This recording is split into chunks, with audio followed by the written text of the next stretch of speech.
या असम मेघालय त्रिपुरा मिजोरम वो सब एरिया पिछड़ गए थे, तो उनके लिए भी शेड्यूल 6 रख दिया गया। अब शेड्यूल 6 क्या कहता है, सुनो ध्यान से, अल्लाह नहीं करोगा कोई, तो अभी संप्रभुता मेरी ही हाथ में है यहाँ। ये राज्य काफी पिछड़ गए थे और यहाँ पर खनिज संपदा, नेचुरल रिसोर्सेज बहुत ज्यादा थे। इन लोगों का कहना था कि हमारा संविधान में हमारा विदोहन कर दिया जाएगा, बड़ी कंपनियों को भेज देंगे, हमारा जनसंख्या कम है तो संसद में हमारा प्रतिनिधि नहीं रहेगा, कहीं हमारी कोई बात नहीं सुनेगा, तो हम तो बर्बाद हो जाएंगे।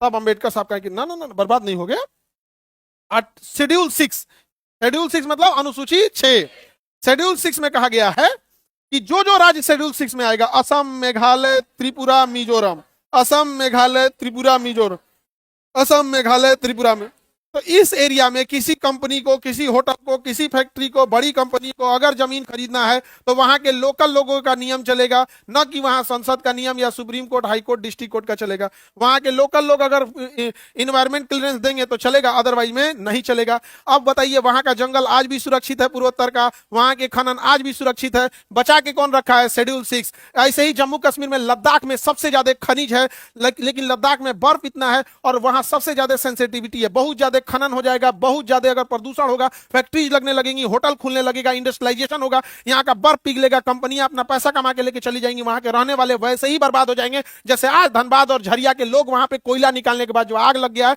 वहां के आदिवासी आज मर रहे हैं, बड़ी कंपनियां पूछने नहीं जाती है। तो यहां भी जरूरी था शेड्यूल 6। पिछले 4 साल से सोनम वांगचू यहां आर्टिकल शेड्यूल 6 मांग रहे थे कि हमें भी शेड्यूल 6 दो, कि जब तक हम परमिशन ना देंगे कि कौन सा पहाड़ खोदना है, कहां पे माइनिंग करनी है, कहां होटल बनाना है, कहां इंडस्ट्री बनाना है, यहां सेंट्रल का नियम नहीं चलेगा, शेड्यूल 6 चलेगा। 4 साल तक उस इंसान की कोई बात नहीं सुनी। लेकिन अगर नेपाल में प्रोटेस्ट हुआ तो वहां के बच्चे भी थोड़ा उग्र हो गए, उन्होंने भी प्रोटेस्ट किया, उनके ऊपर वही धारा लगा दिया गया जो आतंकवादियों के ऊपर लगता है, नेशनल सिक्योरिटी एक्ट, काट के जयपुर की जोधपुर जेल में रख दिया गया। हम भीड़ तंत्र वाले लोग को कोई मतलब नहीं बना है कि वो इंसान इस देश के लिए क्या किया था। वो इंसान इस सेना को ठंड में रहने के लिए टेंट दिया था, जहां सेना का नेटवर्क नहीं चल रहा था, दुनिया में पहला वाईफाई बना के दिया, वाईफाई नहीं लाईफाई बना के दिया, इतनी ज्यादा इनोवेशन किया। उसके ऊपर 3 इडियट मूवी बनी है। 3 इडियट मूवी में जो वहां पर रणछोड़ दास छांचड़ बना होता है आमिर खान, वो कोई और नहीं, वो सोनम वांगचू है जो आज जेल में है इस भीड़ तंत्र में। समझ में आ गया? भारत में भीड़ तंत्र में यही होता है, बस खुश रहिएगा आप लोग और कुछ नहीं। क्या वो इंसान जेल में क्या मांग रहा था? शेड्यूल 6 क्या मांग रहा था? उसे आरोप लगाया गया कि देशद्रोही है, चाइना से मिला हुआ है, ये है वो है, एनएसए लगा, कहां चल गए, खत्म कहानी। क्या मांग रहे थे? शेड्यूल 6।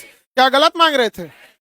आज देखिएगा बर्बाद हो गया। शेड्यूल 6 में न रहने का नतीजा देखिए, 800 किलोमीटर लंबी अरावली पहाड़ी को अब काट दिया जाएगा, क्योंकि कहा गया है कि जो पहाड़ियां कम ऊंची हैं उन्हें काट दिया जाएगा। अरावली पहाड़ी जो है वो 93% ऐसी पहाड़ियां हैं जो 100 मीटर से कम नीची हैं। संसद ने कहा है कि जो 100 मीटर से कम नीचे है, जो 100 मीटर से ऊंचाई कम है, 100 मीटर का मतलब होता है, आपका समझिए कि 3 मीटर का एक तल्ला होता है, 3 मीटर का एक तल्ला, तो यानी 30 तल्ले से नीचे जो पहाड़ होगा, तो यार भैया वहां तो दुनिया की सबसे पुरानी पहाड़ है, 2.5 करोड़ साल पुरानी पहाड़ है, वहां पे उसके 93% पहाड़ों को काट दिया, पहाड़ को काट दिया जाएगा, क्योंकि शेड्यूल 6 में नहीं है। अब वहां के लोकल लोग का चलेगा नहीं। अब इस थार मरुस्थल से उड़ने वाला बालू दिल्ली को बना देगा बालू का कटोरा, यहाँ सब ध्वस्त हो जाएगा। और यहां से उड़ने वाला बालू हिमालय पर्वत पे जाके जम जाएगा। हिमालय पर्वत पे जब जमेगा वह बालू, तो वहां पे वो गर्मी को सोख लेगा। अभी पर्वत पे बर्फ है, तो जब धूप आता है तो शीशे की तरह चमक के निकल जाता है, बर्फ कम पिघलती है। लेकिन बालू की जब एक लेयर आ जाएगी तो बालू बड़ी जल्दी गर्म होता है, भूजा भूजने के लिए बालू का यूज किया जाता है। जब उसके ऊपर बालू रहेगा तो बर्फ तेजी से पिघलाएगा, यहाँ से बर्फ पिघलेगा, गंगा और यमुना में मिलेगा, और वो अल्टीमेटली बिहार में आके बाढ़ लाएगी। लेकिन आर्टिकल शेड्यूल 6 नहीं है, हम लोग टुकुर टुकुर मुंह देखेंगे। ज्योग्राफी डिसाइड आवर इकोनॉमी, समझ में आ गया कि नहीं गया? This is geography. समझ आ रहा है तुम? नहीं एनी प्रॉब्लम? आप लोग को समझ में आता? तो बताइए शेड्यूल 6 अच्छा है कि नहीं है? तो चारे राज्य को सोनम वांगचू क्या मांग रहे थे? Schedule 6, schedule 6। ये भी नहीं किया किसी को, गया जेल में तो जेल में गए, हम लोग को क्या मतलब है? नहीं समझे? हम लोग में क्या भीड़ तंत्र में क्या खराबी होती है? भीड़ चाहती है उनके लड़ाई, उनके लिए कोई लड़ाई लड़े, लेकिन भीड़ तंत्र की खराबी, वो फंसेगा तो भीड़ उसके लिए नहीं आएगी। समझ में गया? दिस इज भीड़ तंत्र। आगे बढ़ जा। उनको घोषित कर दिया क्या चीज? देशद्रोही। नहीं समझे? हम लोग भी ज्यादा बोलेंगे तो हम लोग को भी घोषित कर देगा, लेकिन फिर पब्लिक हम लोग यही कहेगी, अगर हमको कहा जाएगा कि पाकिस्तान की बात करता तो पाकिस्तान वाला खुद आएगा, या भाई उस सबसे ज्यादा हम लोग को गरियाया है, हमरा तो घोषित नहीं कर सकते हैं और चाइनीज घोषित कर देंगे चाइना का। एक यही प्लस पॉइंट है आदमी को, नहीं समझे? लेकिन ये चीजें नहीं नहीं।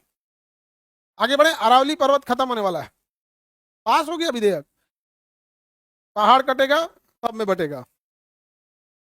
आगे बढ़ते, पूर्वोत्तर समझ में आ गया? पूर्वोत्तर शेड्यूल 6 समझ में आ रहा है बाबू? अभी तो